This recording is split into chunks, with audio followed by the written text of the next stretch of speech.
আজ কথা বলবো হুগলি জেলার খানপুরে এমন একজন মানুষকে নিয়ে। বলবো যাকে বাংলা বক্সের জগতে প্রায় সকলেই চেনেন। তিনি হলেন মোজামদার। হয়তো আজ তিনি আমাদের মাঝে নেই, কিন্তু তার অসাধারণ কাজ ও স্মৃতি আজও বেঁচে আছে হাজারো সাউন্ড প্রেমীর হৃদয়ে।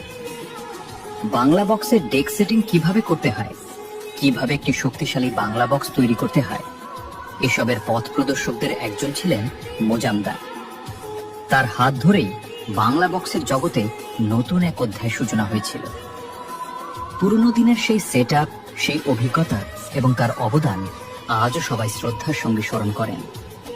মোজাম শুধু একজন মানুষ নন, বাংলা বক্সের ইতিহাসের একটি স্মরণীয় নাম। হাজার হাজার মানুষকে বাংলা বক্সের আসল শক্তি ও সুরের জাদু দেখিয়েছিলেন একজন মানুষ, মোজামদার। এক কথায় বলা যায়, বাংলা বক্সের পথ প্রদর্শক এবং অন্যতম জন্মদাতা ছিলেন তিনি। তার হাত ধরেই অসংখ্য মানুষ শিখেছেন বাংলা বক্সের আসল রূপ আর ভালোবেসেছেন এই সংস্কৃতিকে। আজও যখন তার তৈরি বা তোর ধাঁচের বাংলা বক্স বাজে, তখন সেটি এক নজর দেখার জন্য হাজার হাজার মানুষের ভিড় জমে। এটাই তার কাজের সবচেয়ে বড় সম্মান।